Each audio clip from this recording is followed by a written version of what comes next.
E eu quero fazer aquele apelo para você que nos assiste. Como é que você está? Pelo canal da Igreja do Jardim América. Você que já nos conhece, uma boa notícia aqui para a igreja que está aqui comigo, para você que nos assiste, nós já chegamos a 82 mil inscritos. Amém, né? Deus seja louvado.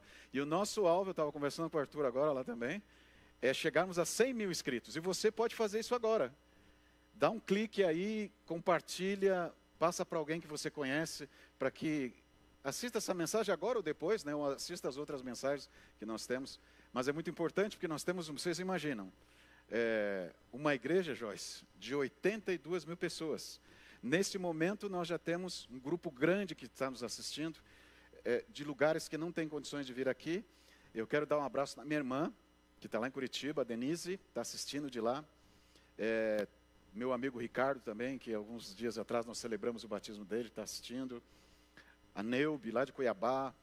E aí vai, uma lista grande de gente. Que eu passo aí os convites, pastor, e chamo o povo para assistir aqui, viu? E você sabe que você que é inscrito, vocês têm certos acessos aí que outros não têm. Então, como diz o menino, é de grátis, tá? Você não paga nada. Você só se inscreve e pronto. Não vai receber nenhum tipo de material que vai ficar te incomodando. Mas bem, vamos lá então. Queridos, esse tema de hoje, ele está relacionado diretamente com a prática do nosso cristianismo. A convivência, a maturidade cristã. E se Deus não responde? E se Deus não responde? Como é que você fica com Deus? Como é que fica teu relacionamento com Deus? E eu vou mais além nessa pergunta. E se Deus não responde o que eu quero? Fica mais complicado ainda. Como é que eu me sinto? Como é que fica o meu relacionamento com Deus? E isso é muito grave porque, e eu separei esse tema, inspirado em algumas mensagens que eu recebi na devoção que eu tenho feito todos os dias, e uma autoanálise. Porque nós somos contaminados por um ambiente social atual, de influências muito sérias e muito fortes, narcisistas. E é claro, obviamente, alguns entre esses que são narcisistas. E o que é o narcisista? É uma patologia, uma marca emocional em que a pessoa só pensa em si mesma, olha só para si. E tudo que ela faz é em função de si própria, inclusive o seu relacionamento com Deus. Eu algumas vezes já falei isso, em seminários eu falo, mas é sempre bom a gente dar uma relembrada. Existem, segundo Martin Buber, que foi um filósofo, teólogo também e psiquiatra, ele diz que nós podemos nos relacionar com as pessoas de duas maneiras. Eu, você e eu, objeto. Você é quando você vê o significado do outro, você vê a singularidade do outro e você trabalha nesse ambiente. Eu, objeto, é quando você vê o quê? A importância do outro, não no sentido do valor do outro, mas naquilo que o outro pode dar para você. E muita gente se relaciona assim. Você vê a utilidade do outro. Essa é a expressão real, a utilidade do outro. No meu casamento, na igreja, com o meu pastor, com o meu ambiente, eu vejo o que o outro pode dar de retorno para mim. E isto é algo que tem se desenvolvido na sociedade cada vez mais intensamente. No ambiente de trabalho, dentro da família, dentro da igreja. Hoje está sendo comum as pessoas irem aos lugares que dão para elas aquilo que elas querem, que elas entendem que precisam e que devem receber. Até mesmo uma estrutura física da igreja, o espaço de adoração e também o entorno da igreja, que benefício traz para ela, enfim. Ela não vai para adorar, ela vai para ser adorada. E esse sentimento narcisista, ele faz mal. E às vezes, nós estamos arrastando para a nossa vida, para o nosso relacionamento com Deus, esse tipo de ideia. Nós queremos um Deus que nos responda conforme nós queremos. E aí nós sabemos que isso não vai acontecer. E como nós lidamos com isso? O que nós temos que aprender? Como é que Deus nos trata? Falando de maneira muito prática. E eu falo para alguém nesta noite que tem buscado um Deus que responde aquilo que você quer, ou cobra de Deus uma uma manifestação direta, prática, peculiar dentro daquilo que você quer, na maneira que você quer, e quem sabe até mesmo hoje não esteja mais disposto a se relacionar com Deus ou buscar um cristianismo, esteja procurando outros meios. E é por isso que nós temos visto muitas pessoas sufocadas nos ambientes hoje das cidades, dos bairros, das ruas, porque estão vivendo essa ilusão. Procuram esse tipo de relacionamento com Deus. Em uma reportagem, alguns dias atrás, no mês de maio, o título dizia, da BBC News: ensinamos a transformar escombros em pedras úteis. Fala sobre duas moças que, depois de perderem a casa da família em Gaza, as irmãs Fará e Talamusa decidiram transformar escombros de edifícios destruídos pelos ataques de Israel em tijolos reciclados. E o projeto, idealizado até num ambiente difícil, inóspito até, elas foram recebidas num abrigo provisório, numa barraca, e lá nessa barraca elas foram morar temporariamente. Elas desenvolveram esse projeto, que ganhou, na categoria regional no Oriente Médio, o Earth Prize, um concurso internacional para homenagear jovens que desenvolvem soluções ambientais. Essas adolescentes, que são essas duas aí, ganharam um prêmio de $12.500, cerca de R$70 mil, e querem usar esse prêmio para ensinar outros jovens a se erguerem, a focarem em objetivos, a focarem nesses projetos de realização. E elas dizem até que esse projeto aí, querem transformar escombros em tijolos, né? Que ganhou esse prêmio, surgiu de uma maneira muito inusitada. E elas querem agora ensinar esses outros jovens a fabricar tijolos que podem ser usados para reconstruir a cidade. Mas isso aí, queridos, é muito mais que uma atitude resiliente. Essas duas irmãs permitiram que sua superação fosse transformada em bênção para outras pessoas. Em vez de olharem para si mesmas com uma autopiedade, se lamentando, terceirizando a responsabilidade de outras pessoas, como é muito comum isso acontecer, né? Terceirizar a responsabilidade, elas perceberam que tinham nas mãos um desafio e decidiram trabalhar dentro desse desafio. E foram inspiradas a trabalhar até dos escombros que viviam, né? Elas optaram pela determinação e superação. Houve crescimento nessas duas jovens. E que coisa boa, um crescimento altruísta na sua experiência. E o maior benefício emocional certamente foi delas. Por quê? Porque elas transformaram seu prêmio em crescimento. Não só o crescimento dos outros, mas o crescimento próprio delas. Quando você trabalha olhando as possibilidades em vez dos problemas, olhando aquilo que Deus pode fazer em você, em vez de olhar aquilo que Deus pode fazer para você, você consegue também transformar as suas bênçãos em crescimento. E o grande propósito de Deus é justamente esse conosco. Não é simplesmente resolver a sua necessidade, ou atender a sua vontade, ou simplesmente mostrar que Ele é Deus, ou que Ele está aí. Ele tem muito mais interesse do que isso. Mas uma pergunta para nós: o que você tem feito com tuas bênçãos? Aquelas que você já recebeu de Deus. Físicas, emocionais, espirituais, materiais. O que você tem feito? E quando essas bênçãos não vêm, como é que você tem reagido? O teu mau humor tem aparecido? O teu relacionamento com Deus tem sido comprometido? É vital que a gente analise isso, que a gente se posicione de uma maneira muito prática em nosso cristianismo. Como nós lidamos com o silêncio de Deus? E eu quero neste momento analisar alguns aspectos dessa situação com vocês, principalmente porque, como eu disse, isso faz parte da nossa vida, da nossa experiência cristã. Então vamos, primeira parte, Jeremias 29, verso 11. Então fica conosco aí nesses 3 versos, porque tem 3 fundamentos, 3 lições para nós aqui.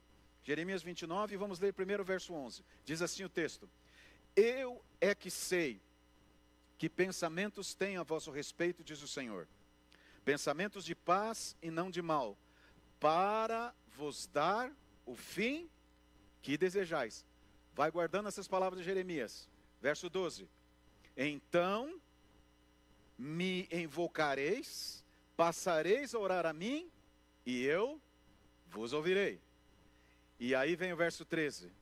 Buscar-me-eis e me achareis, quando me buscardes de todo o vosso coração. Feche teus olhos por um segundo. Senhor, o querido Espírito Santo, nosso Consolador, inspirou o profeta Jeremias.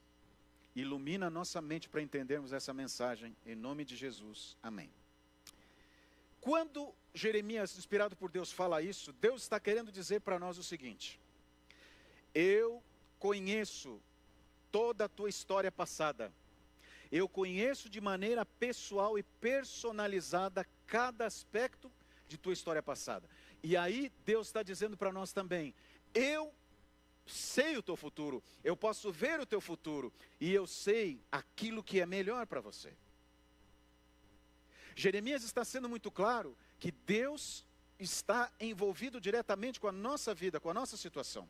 Agora, a primeira lição para nós nesse momento, e olha você em casa essa primeira lição: Jesus sempre sabe o que é melhor. Você acredita nisso? Você acredita nisso?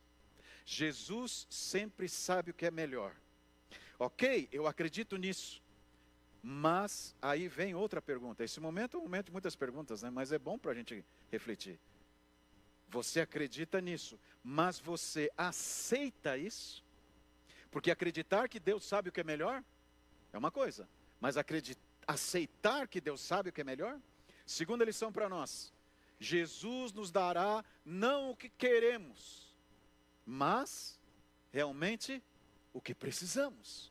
E aí vem outro desafio para nós, porque nem sempre aquilo que nós precisamos é aquilo que nós entendemos que é o melhor para nós. Mas aí entra uma situação. Quando Jeremias manifesta essa declaração de Deus, ele está falando realmente sobre um relacionamento pessoal ou formal? O que você acha? Pessoal ou formal? Pessoal. Ele fala: eu é que sei que pensamentos tenho a vosso respeito, diz o Senhor. Ele está falando sobre eu, sobre mim, sobre você. E cada um de nós tem essa necessidade. Agora, ele avança na questão de: você pode me buscar, me invocar, e o que eu vou fazer? Eu vou? Qual que é a promessa de Deus quando você invocar, quando você o buscar? O que diz no verso 12? Eu vou fazer o quê? Eu vou ouvir. Então, guarda comigo isso. Jesus já ouviu a sua oração.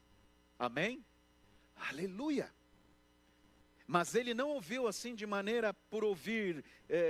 Deus é Deus, Deus na sua maravilhosa capacidade de amor.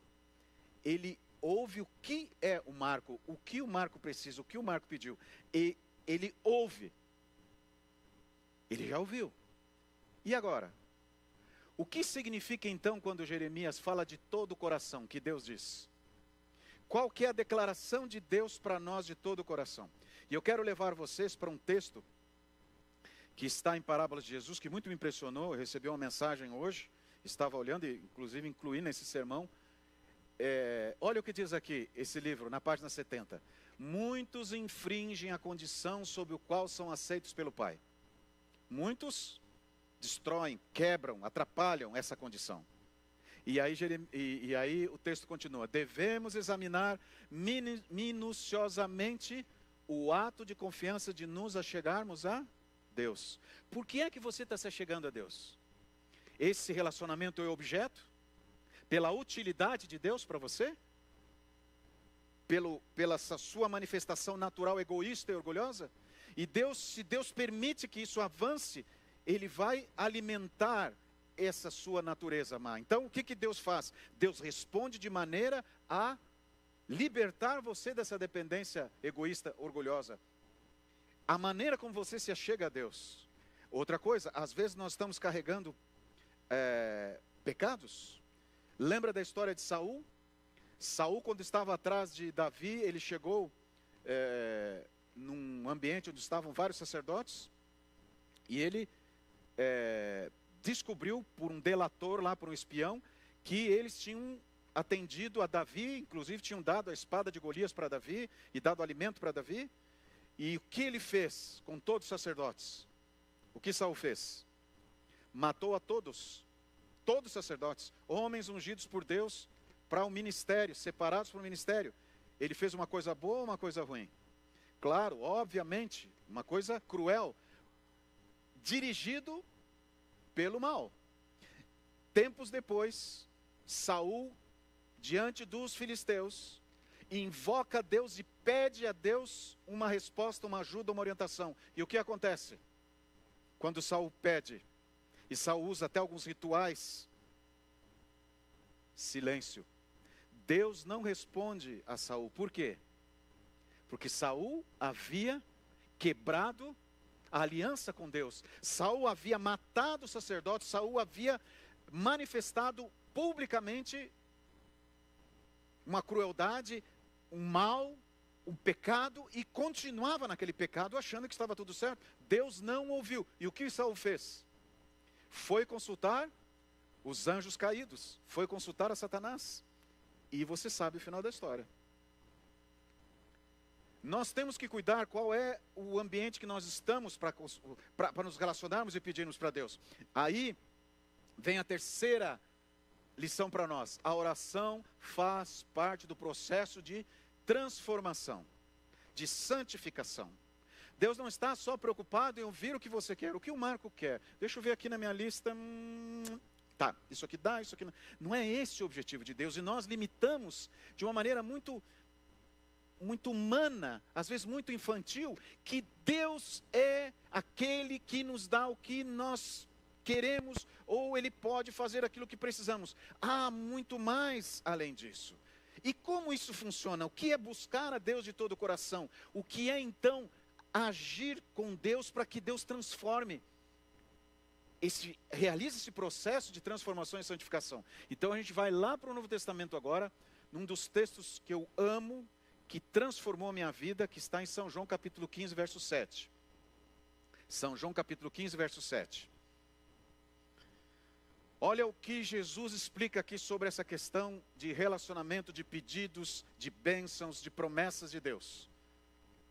E aqui está o fundamento do que Jeremias ensinou lá na declaração de Deus. São João capítulo 15, verso 7. Diz o texto assim: se permanecerdes aonde? Em mim.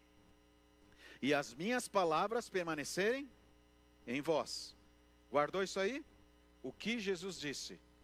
Pedireis o que quiserdes e vos será feito. Aonde entra a explicação teológica, a explicação divina para essa expressão?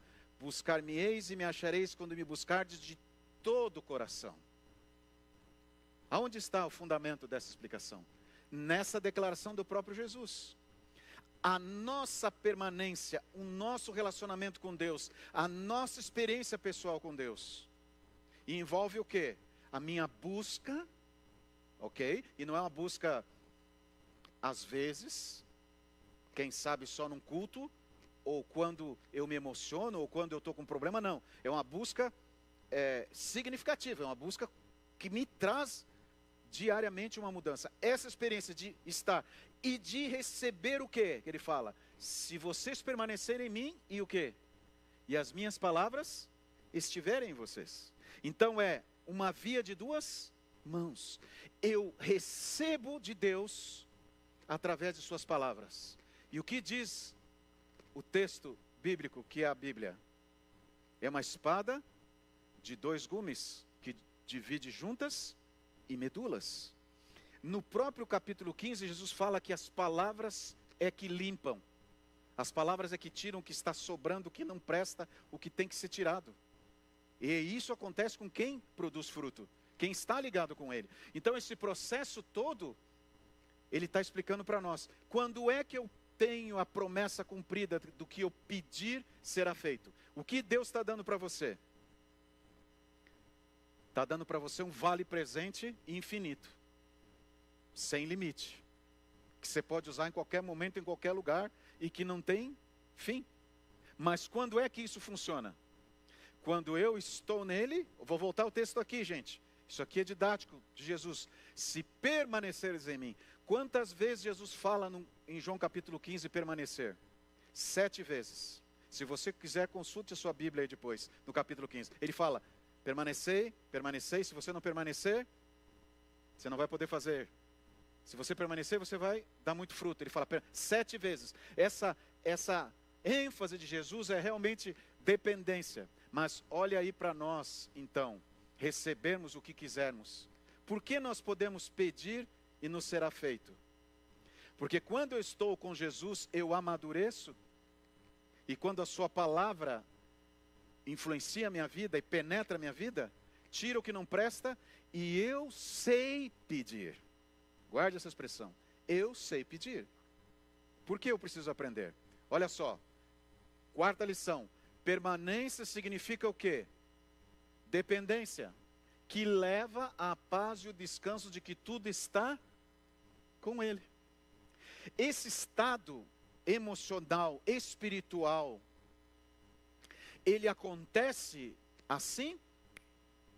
Se eu recebo, por exemplo, a influência da minha mãe, da experiência da minha mãe que ela deixou para mim, eu vou aprender a depender de tal maneira que quando eu pedir, eu precisar, eu estiver numa luta e confiar em Deus, eu vou ficar em paz de que Ele está cuidando de tudo? Eu vou descansar de que Ele está cuidando de tudo? Isso é assim? Não adianta eu falar para o meu filho, filho, pode confiar que Deus vai atender, se ele não tem experiência. Não adianta a minha mãe falar para mim se eu não tenho a minha experiência. Por isso que Jesus disse, você permanecer em mim, você, Marco, ali, lutando, brigando comigo, até conversando, até esperando, até questionando. E eu então, for ouvido por você através das minhas palavras, através das minhas promessas, que já estão aqui, você vai saber pedir. E aí o que vai acontecer? Você vai descansar. Você não vai ficar ansioso. Tanto que é que uma das características daqueles que estarão prontos para a volta de Jesus, qual que é? Aqui está paciência, perseverança sim, e a paciência, a paz. O mundo está caindo, como diz a música, pode cair o mundo, mas eu estou em paz. Quem é que consegue viver assim hoje? Se não tiver algum estímulo externo, artificial. Olha, quanto mais sincera e perseverantemente pedirmos, tanto mais íntima será a nossa união espiritual com Cristo. Tem problema de eu pedir? Não. Eu posso pedir, posso até reclamar, mas é necessário que eu continue, e que eu insista, e que eu fique, e que eu aprenda. Tanto mais íntima será a nossa união espiritual com Cristo. Então, o que esse texto de parábola de Jesus, na página 71, está ensinando para mim? Deus quer me ouvir? Sim. Deus quer que eu peça para Ele? Sim, Deus não se incomoda. E você pode insistir, insistir, insistir. Tem algo que eu estou pedindo para Deus há mais de 4 anos. E eu não desisti. E eu oro toda noite e toda manhã, e alguns de vocês sabem pelo que eu estou orando. E eu não desisti. Deus ainda não respondeu. Mas o que eu tenho certeza comigo aqui? Deus já ouviu a minha oração? Sim, Deus já ouviu. Louvado seja o nome do Senhor. E Ele está trabalhando com o Marco para quê? Para que o Marco amadureça. Queridos, olha só. Receberemos quanto de bênçãos, queridos? Maiores bênçãos. Por quê? Porque ele atendeu o que eu pedi?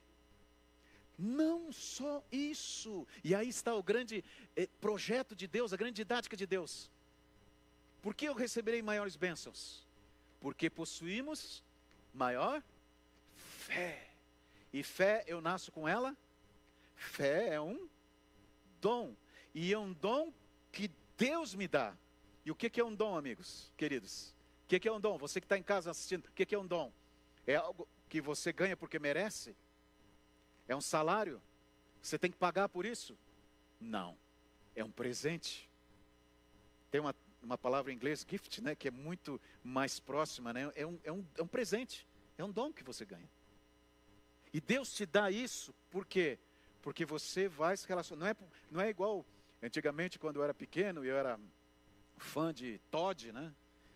Que se você tomasse Todd, você ficava mais forte. Não é igual tomar Todd. Quanto mais Todd você toma, mais fé. Não existe isso. É uma experiência pessoal.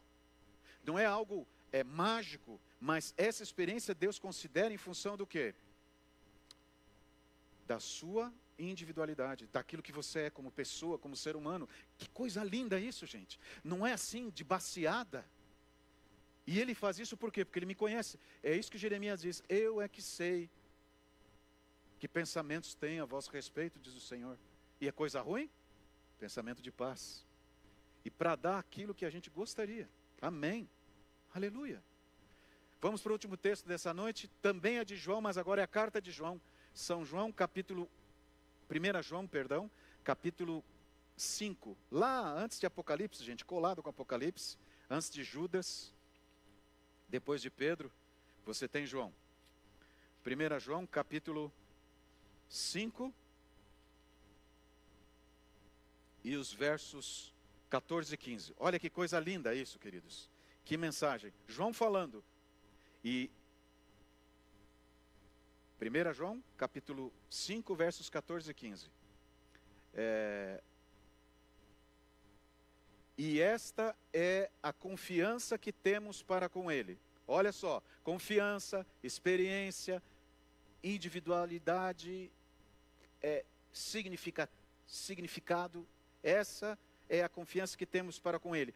Que se pedirmos alguma coisa, segundo o que, queridos? Opa, olha o que João diz. Segundo a sua vontade. Ele nos ouve. Lembra lá de São João capítulo 15, 5? Se vocês permanecerem em mim, as minhas palavras estiverem em vocês, vocês podem pedir o que vocês quiserem. Aí João diz assim, ó. Olha só que coisa linda. E se sabemos que Ele nos ouve, já fala de novo. Antes ali, veja no verso 14. O que ele diz ali no verso 14? Ele nos ouve. E depois ele fala de novo aqui. E se sabemos que Ele nos ouve, quanto ao que lhe pedimos, estamos certos de que obtemos os pedidos que lhe temos feito. Aleluia! Mas como obtemos? O que nós obtemos? O que nós obtemos? O que nós obtemos? Aí vem a quinta lição. Permanência significa confiar de que a melhor vontade é a de quem? É a de Jesus, não a minha. Você entendeu? Quando eu permaneço a uma luta do Marco com Jesus para que prevaleça qual vontade? A minha ou a de Deus? A minha ou de Jesus? Qual que naturalmente é a minha luta? A minha vontade. E até mesmo as coisas que eu quero fazer não são as coisas de Deus. Aí eu preciso fazer o quê para que a vontade de Deus prevaleça? Primeira coisa, decidir que ela vai ser, não a minha, vai ser a de Deus. Segundo, fazer a vontade de Deus mesmo contra a minha vontade. Aí ele fala assim, eu tenho que aprender nessa permanência, recebendo a palavra de Deus em mim, que a vontade que deve prevalecer é a de quem? É a de Deus, não a minha vontade. Queridos, isso é uma das lutas mais difíceis para mim e para você. Eu vejo em você que está me assistindo aí uma luta e até uma decepção, uma frustração, porque você está aí, tem um plano para Deus, já traçou um roteiro para Deus, e isso não tem acontecido, e você se cobra Deus, e até se frustra porque você pensa assim, que Deus é esse que não se importa comigo? Mas o que está por trás disso? Um processo divino de transformação a que você se anule essa natureza tua que infelizmente foi contaminada com a entrada do pecado e prevaleça a natureza de Deus que você aceita receber. Isso é uma luta. Por quê? Porque Ele sabe o que é melhor. Queridos, o que Deus está dizendo para você? nesse momento. Você é muito amado. Você é muito amada. Eu amo você. E eu quero cuidar de você. Você precisa de mim. Você precisa que eu cuide de você. Deixe que eu cuide de você. E para eu cuidar de você, deixa que a vontade seja minha, não a sua. É difícil para você isso? Eu quero te convidar, quero te chamar para que você, nesse momento, faça um plano. Escolha a vontade de Deus, não a sua. Viva, celebre a vontade de Deus, não a sua. Porque Ele sabe cuidar de você. E eu aprendi isso quando eu fui pai pela primeira vez, aos 24 anos. Aí está o meu primeiro filho, Marquinhos, com alguns meses e muitas cólicas. Era pesado, é uma fase interessante, né, pastor? Era pesado, mas ele dependia de mim. Não sabia nada. Ele só sabia fazer o quê? Chorar, né, Débora? E chorava com força. E eu embalava. Eu estava na época, tinha 24 anos aí. E como eu descobri algo importante, queridos, e aqui eu quero dar meu testemunho para vocês. Nessa fase da vida, quando eu tive meu primeiro filho, e eu vi Joel, a fragilidade dele, eu descobri que aquele serzinho, com aquela coleção de dobrinhas e de bochecha, dependia de mim 24 horas por dia. Dependia de mim. E até nas cólicas noturnas, que sempre tinha que ser de madrugada, né, Joyce? Tem que ser de madrugada, essas cólicas e aqueles gritos. Ele estava dizendo, eu preciso de você. E olha, eu vou te falar, eu não sei se para você foi assim, mas para mim foi. Acordar de madrugada não é bom. Principalmente com alguém tocando uma corneta na tua orelha, berrando. E eu tinha que levantar, porque ele dependia de mim. Mas por que eu fazia isso? Por obrigação? Porque eu amava aquele serzinho ali, e amo até hoje. Olha só, está ele hoje comigo. Hoje não tem mais cólica, tá? Espero que não, né, Joyce? Mas hoje, aí um engenheiro, um homem já tem o seu projeto de vida, tem a sua profissão, mas o que ele tem aí? Ele tem por trás o quê? A história de um pai que levantou as madrugadas para cuidar das dores dele, que alimentou, que olhou por ele, que o protegeu, que muitas vezes ficou sem dormir, porque eu não sei, eu queria entender, até acho que podia ser uma tese na medicina de doutorado. Por que as cólicas têm que ser de madrugada? Não pode ser durante o dia. Tem que ser de madrugada. Né, Dani? Tem que ser de madrugada. Mas eu fazia aquilo com amor. E quando eu pegava ele no colo, eu embalava, eu fazia com amor. E depois que ele dormia, quando eu colocava-o na cama, eu fazia com amor. E para mim nunca foi, apesar de ser difícil, nunca foi um fardo cuidar do meu filho. Agora, eu, Marco, com toda a minha experiência de vida, com o que eu tenho hoje aqui, será que eu continuo sendo frágil diante de Deus? Óbvio que eu sou. E da mesma forma que o meu filho precisava de mim, eu preciso de Deus. Aí, naquele período da minha vida como pai, aos 24 anos, eu entendi quanto eu dependo de Deus. Da mesma maneira que o meu filho muitas vezes não entendia que ele dependia de mim, mas ele gritava pedindo ajuda, eu muitas vezes grito pedindo e quero as coisas e Deus me socorre, mas da maneira que Ele sabe que eu preciso e como eu preciso. Último texto para nós nessa noite. E olha só que mensagem para mim. Vai bem no ponto e às vezes pode até machucar um pouco, mas olha o que diz aí. Na página 69 do livro Parábola de Jesus.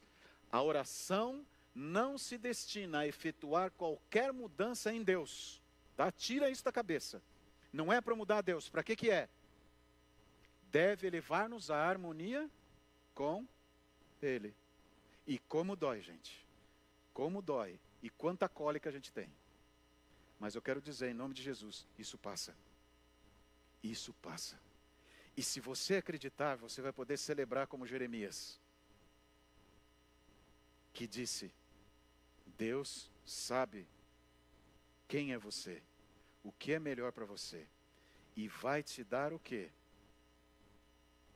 Aquilo que é melhor para você. Que Deus te abençoe e que Deus te restaure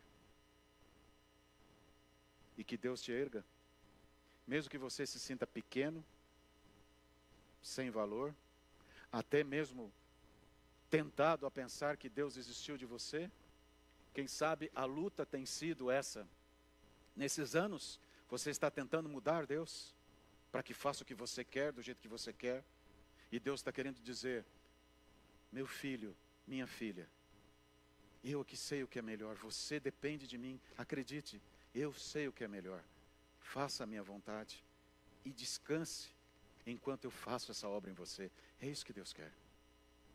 Rebequinha, você pode vir aqui, querida? A Rebequinha tem aprendido assim também, né? Com a mamãe, Gabi, hoje eu não errei o nome da tua mãe, e o papai João, né? Olha só, você acha que você depende da mamãe? Ela é boa para você, ajuda você? Muito, né? E é bom isso, Bequinha? Agora fala uma coisa para o pastor aqui. Eu vou pegar o microfone. Qual microfone que eu posso pegar para ela? Qualquer um? Então eu vou pegar esse que está aceso aqui, ó. Você não pode ficar sem microfone, né, Beca? Esse pastor não estava lembrando.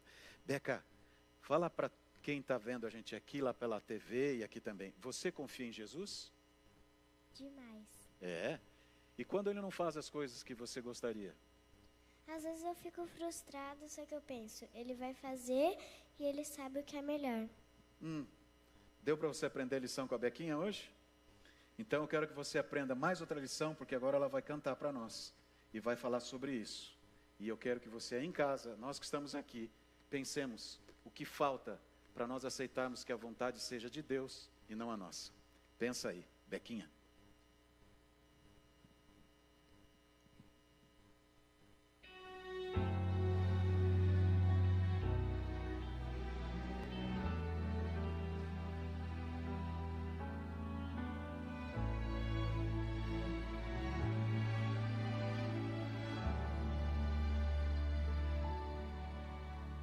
Você que se sente pequeno,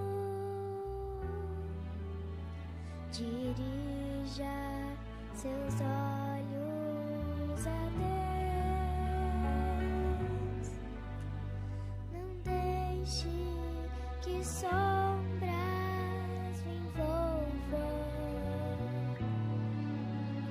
Entregue sua vida a Deus. Deus sabe o que vai dentro da alma. Deus ouve oração suplicante. Deus vê sua angústia e o acalma. Deus faz de você um gigante. Deus sabe o que vai dentro da alma. Deus ouve oração suplicante. Deus vê sua angústia e o acalma. Deus sabe, Deus ouve, Deus vê. Se a vida levou os castelos que em sonhos você construiu,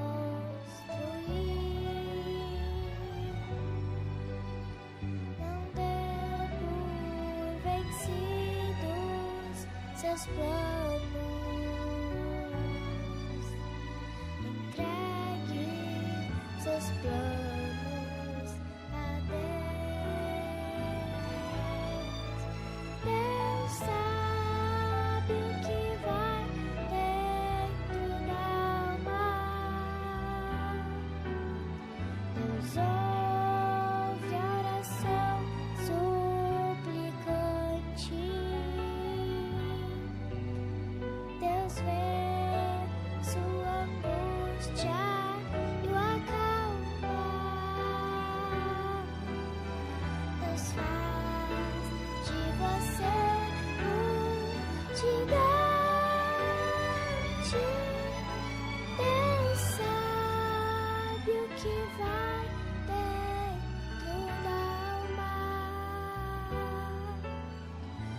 Deus ouve a oração suplicante.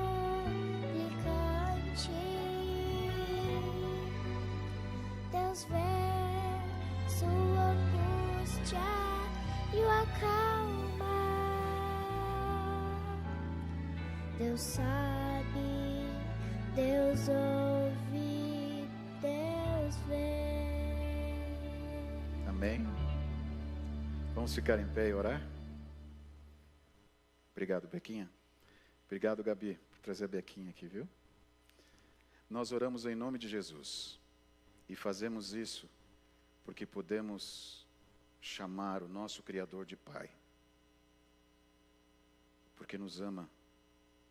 Porque conhece a nossa finitude e a nossa singularidade, as nossas características, a nossa história. Obrigado pelo carinho, pelo amor e por tua misericórdia. Misericórdia que foi renovada nesse dia e se estende até nós. Perdoa-nos, Pai, a nossa luta muitas vezes de querer a nossa vontade. Pelas atitudes rebeldes de não recebermos aquilo que queremos. Nos ensina a confiar em Ti e a descansar. Nos ajuda a decidirmos termos uma experiência pessoal contigo, de permanência, de ligação e de sermos limpos por Tua palavra, para que aí então possamos saber como pedir. Agora é o momento de nós decidirmos. E em nome de Jesus eu te peço, por esse teu filho que está nos assistindo, e talvez carregue no coração a mágoa por quem acha que Deus não se importa com ele, ou não tem atendido a sua oração, ou feito aquilo que ele gostaria, em nome de Jesus, que ele sinta paz no coração. E a tranquilidade que tu amas muito, que sabes o que é melhor, e que ele depende de ti, para fazer aquilo que tu sabes o que é melhor. Que essa tua filha sinta nesse momento o teu abraço, a tua bondade, a tua paz. E descanse nessa certeza de que pode esperar, porque tu já ouviste a oração. E que aqui, eu e todos nós, temos uma decisão muito importante. Que a vontade não seja nossa, mas a tua. Em nome de Jesus. Amém. A Bequinha quer falar uma coisa para vocês antes da gente ir embora. Fala, Bequinha. Eu passei por uma experiência que eu senti que foi Deus segurando eu e minha mãe. Era aniversário de 2 crianças e a gente foi comprar um livro para presentear as 2. Aí, minha mãe foi sozinha com a amiga dela, só que ela esqueceu e passou na frente da vendinha de livros. No outro dia, a gente foi lá e tava R$10. Tava muito mais barato e a gente pagou a metade. Então vocês ganharam, né?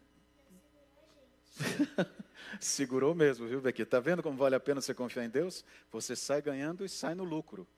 Obrigado, Bequinha.